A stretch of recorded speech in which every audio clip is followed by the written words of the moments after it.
had children, slowed me down, brought me closer to home.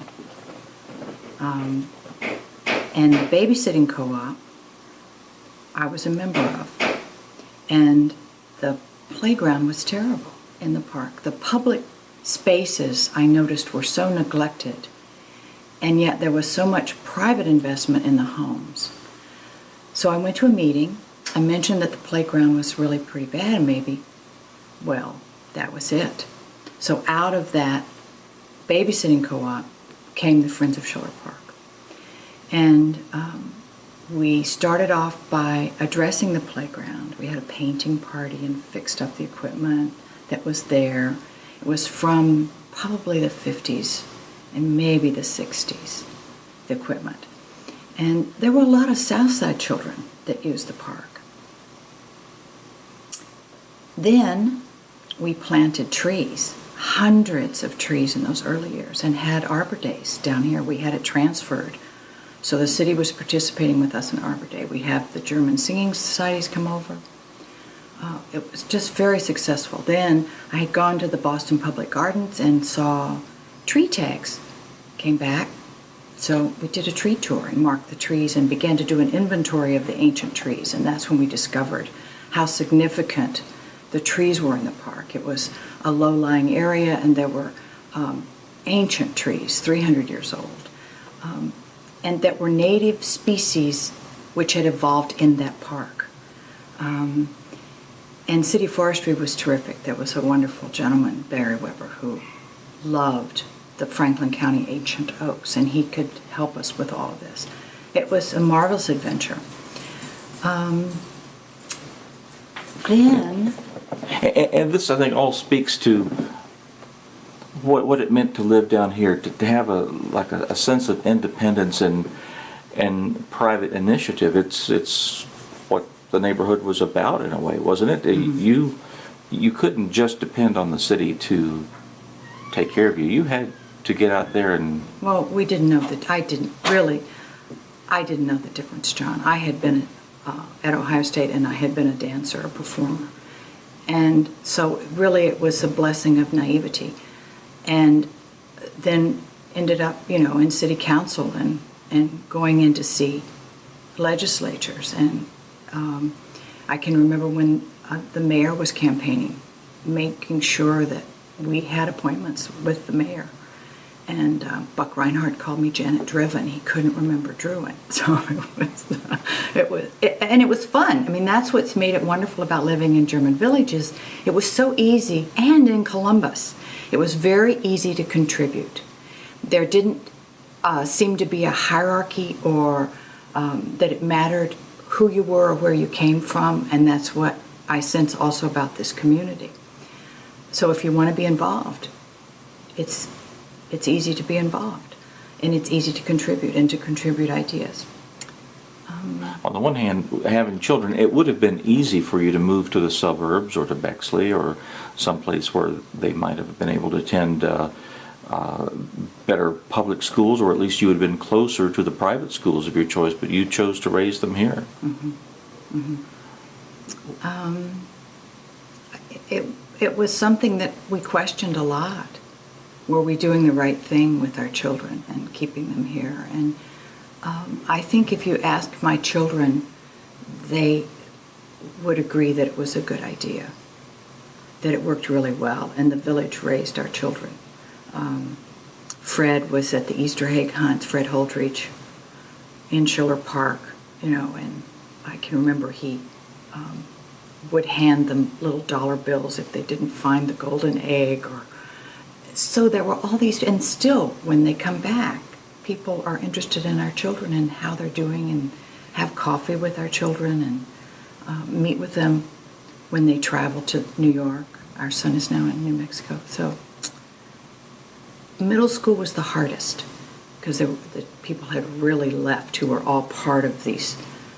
There were large numbers of families in the 80s, 70s and 80s with young children, and they all left for schools, really. And we didn't. And we chose then to send our children to private schools. As you can imagine, we did try to change the public schools, but it didn't. I mean, some of us really went in and investigated those opportunities here, and it was not something that was going to happen to our benefit. So talk a little bit about your involvement in helping make the neighborhood better, things like the lights, in addition to the Schiller Park. You had, I guess by this time you'd helped develop Friends of Schiller Park, and that was well on its way to being a successful venture. Then what other projects came along? I've heard about these street lights, but I don't know that story. Mm-hmm. That was the 90s. And again, it was the public spaces, the public amenities. And I had visited other cities and saw, and even in Columbus, the areas, Worthington and Bexley had underground wiring and underground street lights that were much more pedestrian friendly with the sidewalk sort of infrastructure that was in Bexley, which is really what we had. We had a walking community. So I began to work on it, and my first letter was in 1994 to begin, and again going down and meeting with people at the city, the mayor. And the park was dark, and it was a safety issue also, plus this idea of pedestrian scale lighting. Well, it took a long, long, long, long time for it to happen. I had developed petition process through City Council and the Division of Electricity to do the whole south part of the neighborhood, from Whittier Street all the way south of Thurman to Nursery, which is within the historic boundaries, and from east to west boundaries. And worked with the school to get the school to support it, the Columbus Board of Education, Rec and Parks. So there were a lot of different city divisions that we worked with, and it was we were going along really, really well. We also had a part of the lighting project that would help low-income people who were property owners be subsidized, because we were going to have to be assessed to do this over a 10-year period. The city couldn't afford to pay for the lighting. We finally did get them to agree that they could do the underground wiring. I had found out from other city governments how they did it, so that I could come back and say that it was possible, that they could go under driveways, and there was special equipment that made it possible, and they wouldn't have to hurt the trees. And so there were all these issues that we had to overcome with bringing in information. So we got it. It was all going along, and we had a commission appointed by City Council to review it, and they began to question it, and it lost momentum. It was very discouraging, and so I signed a moratorium, which was probably what I regret, looking back, to not do anything for 5 years, because there was so much backlash against it by some of the rental property owners in that south quadrant. But when 5 years was up, I came back, and I had a new strategy. And I thought if we could create a model for it, and I would just do a small area, just do my block. And then I thought, well, let me share the information with someone in that block and someone in that block. So I chose to try to get it around the park. So we were able to get petitions signed to support all around the park quite easily. And so it happened. And then the good fortune was that Chuck and Jane Berger took an interest in the interior of the park and initiated that lighting interior of the park with the same design. We also always went through the commission. This was a blessing. From the beginning, I would always have departments of the city go through our commission with the park projects and with these streetlight projects. So we were in communication. The society also was always in communication. But, and that's all great. I'm glad you said that, but I'm a little confused about the lighting because there were other lights that were installed like up and down 3rd Street along Thurman. Were there that, because of your efforts, became a little bit more attractive lighting? In addition to the lighting around the park and in the park, which around the park is based on assessments, right? You basically paid for these lights yourselves. But was there an effort, a successful effort on your part and others to modify the street lighting in other parts of the neighborhood? Not my effort at all, because I was totally opposed to them bringing in, and I remember the day I watched them bring in flatbed truck loads of creosote poles. And it just broke my heart because I knew that we had just been tricked. Really, basically, the city just thought if they did something faster and less costly that we would be quiet. Yeah. But until that time, was much of the neighborhood dark? Had lighting just fallen on hard times down here all around?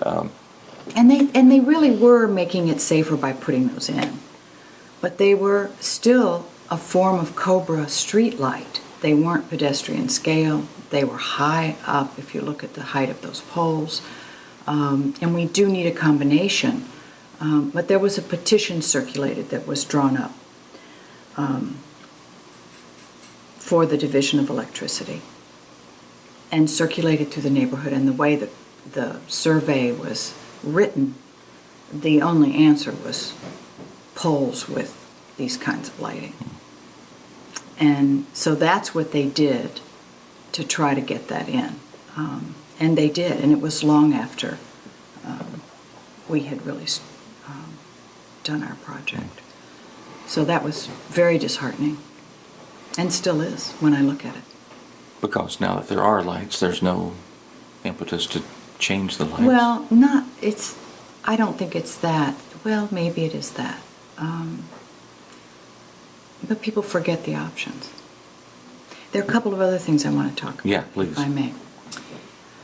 I think what was exciting for me about getting involved was the park project was just terrific. And we got our not-for-profit status under the German Village Foundation. Tell me, if you would, tell me about the foundation and how that all ties in. Well, I knew we needed to be not-for-profit. And I had done a not-for-profit with the dance company, and I knew how difficult it was. And here was the German Village Foundation, not-for-profit. And it had been really created for the reason of being able to receive contributions and grants. So we approached those officers of the foundation and asked if our organization could be under them. And then we would be accountable through them financially and legally in our activities. So they said, great. So it was a piece of cake. So we always went into the city then with money. So I went in with tree donations. I went in with playground money. And so it was always easy to negotiate. And then we got a one-for-one match with everything we did, every contribution we got. Then when we did the master planning, it was a two-for-one match for that capital campaign, which was great. But the foundation existed, and then I was asked to be on the board of the German Village Society. So I was in, it was really two camps, two distinct camps. The society was for-profit, and the foundation was not-for-profit. And so I'm working with both organizations, and it was they and them. And it was sad. And then there's the commission. So I felt if I'm confused, everybody's confused. And why couldn't we be one?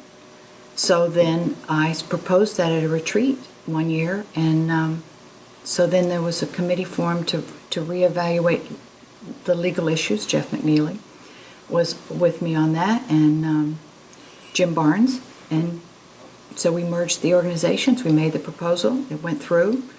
So it was one, and my life got a lot easier. It was great. Who started the foundation, and how did that get its start? Well, that's before my time, and I think Jeff McNeely knows. But it was a good idea, and I think that the society had just sort of given up on that idea legally of being not for profit. Mm-hmm. But every time we would contribute to the society, it was not deductible. I never realized that. I guess I just assumed that the 501c3 had always. And I think the reasoning early on was maybe they couldn't be active politically. But I, as again the naive one, I'm looking at the Ohio Historical Society and thinking, well, they lobby and they're politically active. I mean, their funding is but they're not for profit. So maybe we need to look at this again. And it would ease the frustration, I think, in the community of where the money is, where the money's not, who's working with whom, who's on that board, who's on this board, and in that competition and begin to work together and be much more productive. And we were. When was the merger? I don't know. I'm not very good at dates. In the 80s? Yes.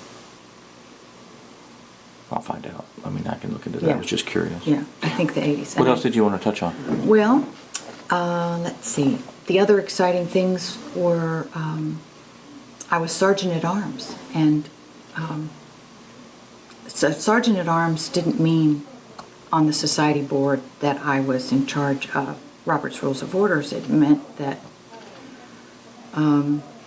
I was in charge of properties. And we had two properties. We had a meeting house on Lozelle Street, a lovely little Italianate with a big yard, and we had the house on 3rd Street, which was the office where Shirley Keynes was.